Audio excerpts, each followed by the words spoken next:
राधे राधे। आज का हमारा विषय है नवरात्रि के व्रत में क्या खाना चाहिए और क्या नहीं खाना चाहिए। नवरात्रि का पावन पर्व केवल माँ दुर्गा की आराधना और पूजा पाठ का समय ही नहीं है, बल्कि यह आत्म संयम, सात्विकता और अपनी दिनचर्या को शुद्ध करने का अवसर भी माना जाता है। नवरात्रि के दिनों में बहुत से श्रद्धालु पूरे 9 दिन तक व्रत रखते हैं, लेकिन अक्सर मन में यह सवाल आता है कि व्रत में आखिर क्या खाना चाहिए और क्या नहीं खाना चाहिए। कौन से फलाहार किए जा सकते हैं, कौन से अनाज वर्जित माने जाते हैं और किन चीज़ों से व्रत टूट जाता है। तो आइए इस वीडियो के माध्यम से हम विस्तार से जानते हैं कि नवरात्रि के व्रतों में क्या खाना चाहिए और क्या नहीं खाना चाहिए। सबसे पहले जानते हैं कि नवरात्रि के व्रत में क्या खाना चाहिए। नवरात्रि के व्रत के दौरान फल सबसे सामान्य फलाहार माना जाता है। आप अपनी पसंद और उपलब्धता के अनुसार सेब, केला, संतरा, मौसमी पपीता, अनार, अमरूद, नाशपाती, अंगूर, नारियल और तरबूज जैसे फल खा सकते हैं। फल शरीर को ऊर्जा प्रदान करने में मदद करते हैं, लेकिन केवल फल खाकर पूरे दिन रहने की बजाय अपनी ऊर्जा और स्वास्थ्य का भी ध्यान रखना चाहिए। इसके अतिरिक्त नारियल और नारियल पानी भी व्रत में लिया जा सकता है। नारियल पानी शरीर में पानी की कमी को पूरा करने में मदद करता है।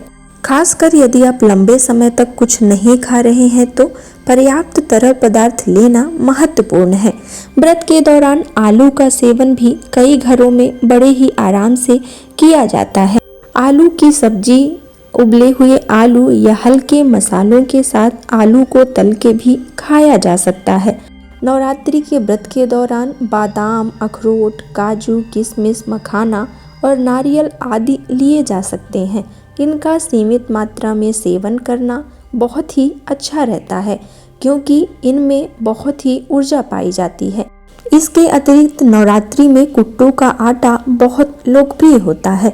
कुट्टू की रोटी, कुट्टू की पूड़ी, पकौड़ी या चिल्ला बनाकर नवरात्रि के व्रत के दौरान खाया जा सकता है। नवरात्रि के व्रत के दौरान सिंघाड़े का आटा भी इस्तेमाल किया जाता है। इससे रोटी, चिल्ला या अन्य फलाहारी व्यंजन बनाकर खाए जाते हैं। सामक के चावल, जिन्हें कई जगह व्रत के चावल भी कहा जाता है, यह भी नवरात्रि के व्रत के दौरान खाए जाते हैं। इनसे खिचड़ी, पुलाव या अन्य फलाहारी व्यंजन बनाए जा सकते हैं।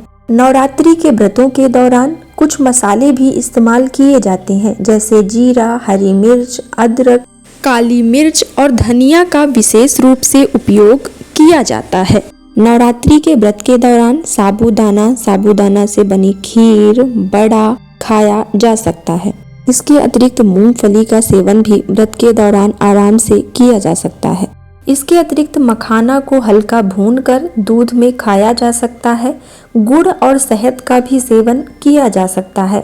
नवरात्रि के व्रत में सामान्य नमक की जगह सेंधा नमक का उपयोग करना चाहिए। व्रत के भोजन में सेंधा नमक डालकर आलू, लौकी या अन्य फलाहारी व्यंजन बनाए जाते हैं।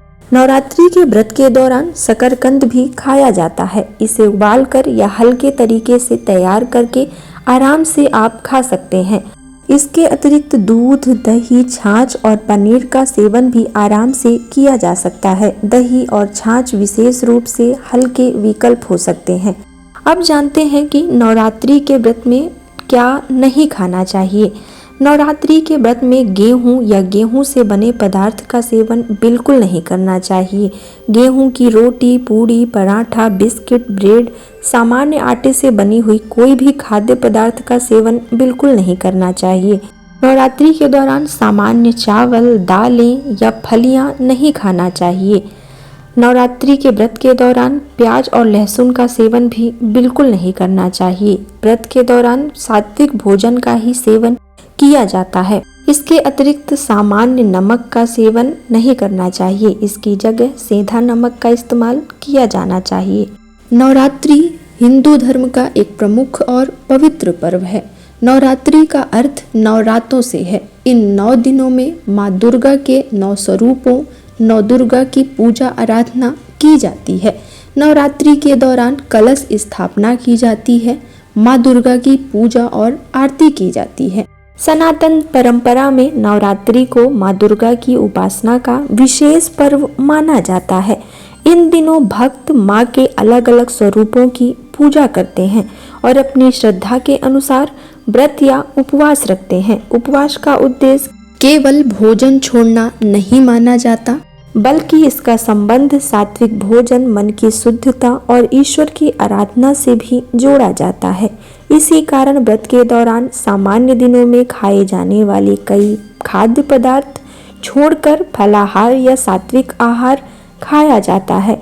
मान्यता है कि माँ दुर्गा की आराधना से शक्ति, साहस, सुख समृद्धि और सकारात्मक ऊर्जा की प्राप्ति होती है और घर में धन और वैभव का आगमन होता है।